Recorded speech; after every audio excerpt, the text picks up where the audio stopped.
You ask Tiger to solve. This deals with linear equations with one unknown. The final result is x equals -50. Let's solve it step by step. Simplify the expression. Group like terms. Simplify the arithmetic. Group all constants on the right side of the equation. Subtract 100 from both sides.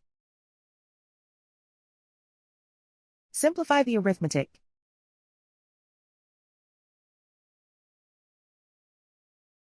Isolate the x.